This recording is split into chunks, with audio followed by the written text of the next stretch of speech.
భారత రాజ్యాంగ నిర్మాత డాక్టర్ బిఆర్ అంబేద్కర్ 68వ వర్ధంతి సందర్భంగా చిన్నశంకరపేట మండల కేంద్రంలో అంబేద్కర్ సంఘం రాష్ట్ర కార్యదర్శి బందుల సాయిలు ఆధ్వర్యంలో అంబేద్కర్ విగ్రహానికి పూలమాల వేసి నివాళులర్పించారు.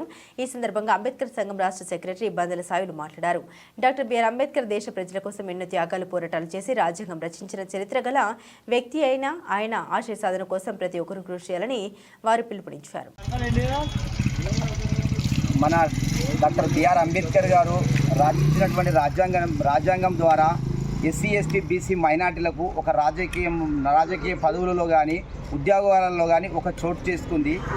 తన సొంత కుటుంబము ఆయన పిల్లలను భార్యను పట్టించుకోకుండా ఆయన పరిస్థితులు మరి దారుణంగా అయినప్పటికీ కూడా కానీ రాబోయే తరంలో నా ఎస్సీ ఎస్టీ బీసీ మైనార్టీలు ఏమైపోతారో ఏమని ఒక రాజ్యాంగం చదవడానికి వెళ్ళినప్పుడు ఆయన కుమారుడు ఆరోగ్యం బాగలేక ఇక్కడ భార్య ఒక టెలిగ్రామ్ చేస్తే నేను కూడా ఇక్కడ చదివేటట్టు లేను, నాకు వచ్చే స్కాలర్షిప్ ఆగిపోయింది, దీనివల్ల నేను ఇక్కడ చదివే ఒక చదువును నేను మధ్యలో ఆపేసే పరిస్థితి ఉంది కనుక ఏదైనా మీరు పని చేసుకొని అబ్బాయిని ఆరోగ్యం చూయించుకోండి, నాకే ఏమైనా వీలైతే కొన్ని పైసలు పంపితే బాగుండే అని మళ్ళీ టెలిగ్రామ్ చేస్తాడు.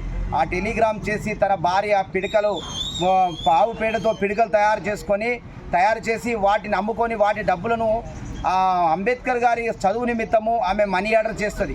ఆయన కొద్ది రోజులలో ఆయన అబ్బాయి చనిపోతే వాళ్ళకు అబ్బాయి చనిపోతే వాళ్ళ కొడుకు చనిపోతే తలపైన ఒక ముఖం పైన తెల్ల గుడ్డ కప్పడానికి కూడా వాళ్ళ దగ్గర డబ్బులు లేని పరిస్థితి. వాళ్ళ పెళ్లికి పెట్టుకున్నటువంటి తెల్ల చీరను తిప్పి తన ముఖం పైన కప్పడానికి కప్పి ఆయనకు ఒక శివయాత్ర ముగింపు కార్యక్రమం చేయడానికి ఇతరుల దగ్గర చందపోగు చేసి కార్యక్రమం చేయవలసి వచ్చింది. అలాంటి ఒక స్వార్థ